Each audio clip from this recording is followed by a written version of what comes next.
ancient savanna, painting the world in bands of amber and red. Shadows of enormous trees stretched across the grasslands, and in the distance, the rumble of thunder hinted at the coming storm. The world was raw, wild, and merciless. This was Earth, 6.3 million years ago, a time when survival itself was a daily victory. Among the golden plains lived a small band of early humans, Aurora Antigenensis, the Millennium Man. They were neither beasts nor men as we know them, but something in between. Clever hands, curious eyes, and minds awakening to new possibilities. At the heart of the group was Aru, a young female with a spark of intelligence rare even for her kind. She had watched lightning strike dry trees and turn them into towers of fire. While others fled from the burning glow, Aru stood hidden behind a rock, mesmerized. The fire moved like a living thing, alive, breathing, powerful. It scared her, but it also drew her closer. The storm. That evening, clouds gathered in heavy layers above the mountains. The air thickened, carrying the scent of rain and electricity. The tribe, 12 individuals, huddled beneath a cluster of rocky overhangs, their temporary shelter.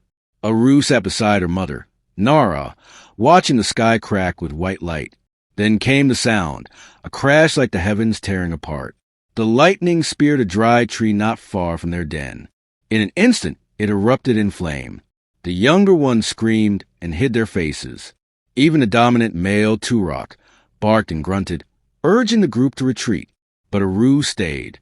Her wide brown eyes caught every flicker of that strange, burning miracle. When the rain came, it doused most of the fire, except for one smoldering branch that lay glowing like an ember. When the tribe moved away with the dawn, Aru lingered behind, her curiosity too powerful to ignore. The first touch. The embers still breathed faintly in the wet ash. Aru crouched near it, tilting her head like a bird. A faint warmth touched her face, comforting, alive. She reached out. The heat licked her fingers, and she pulled back with a startled chirp. The pain faded quickly, replaced by fascination. She poked the ember again, this time with a stick, and watched as tiny sparks leapt into the air like insects of light.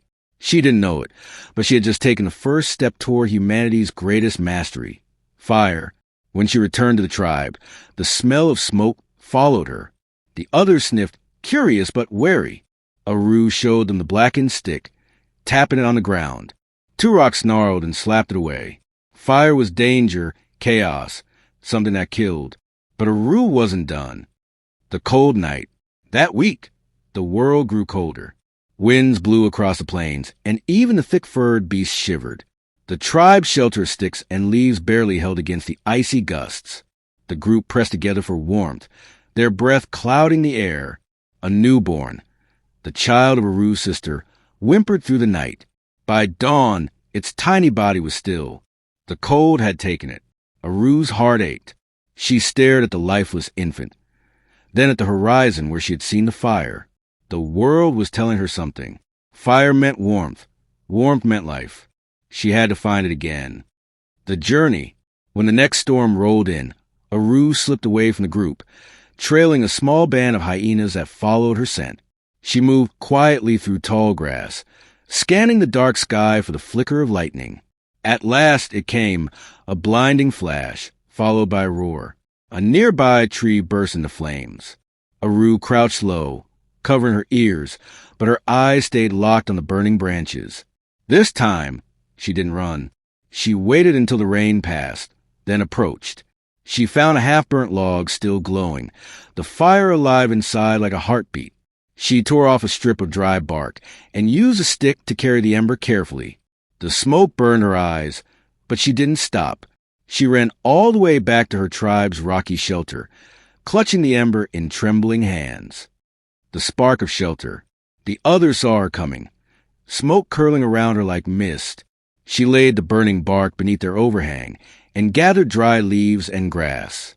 The others hissed and grunted in alarm, but Aru worked quickly.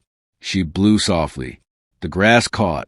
Flame leapt upward, small but alive. The tribe froze, eyes wide, their primitive minds torn between fear and wonder. The warmth reached them first, gentle, soothing. The fear began to fade. Nara, Her mother reached a cautious hand toward the fire's heat, then looked at Aru and made a low, approving sound.